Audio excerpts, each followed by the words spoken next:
తండ్రి దేవుని ఆనందమాతడు, స్వర్గలోకపు సౌందర్యమాతడు. విడిచి వచ్చని మన పొందుకోరని తండ్రి దేవుని సరిసముడు అతడు. సర్వ సృష్టికి యజమాని అతడు. దాసుడయ్యని నరరూపు దాల్చని తన కొడుకును లోకము సన్మానించునని పంపాడుగా దేవుడే తన కుమారుని.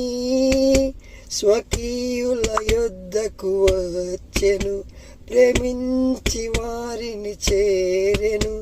అంగీకరించరైరి ఎవ్వరు,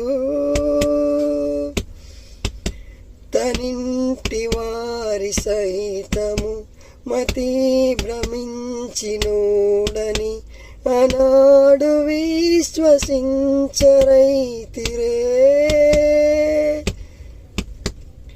ఒకరికైనా అర్థమవలే ప్రభువు ఎందుకొచ్చాడని, ఎవరు లేని ఒంటరల్లే జీవించిన స్వామి భూమిపై.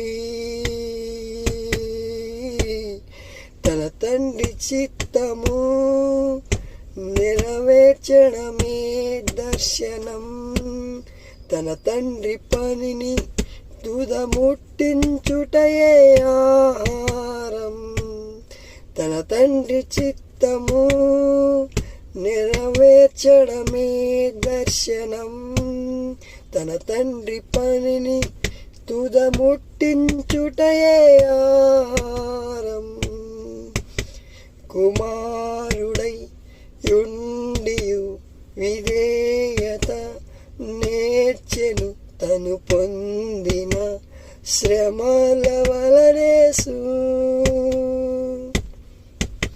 భరించెను, బాధలు సహించెను, హింసలు తండ్రి చిత్తము నెరవేర్చుటకు యేసు.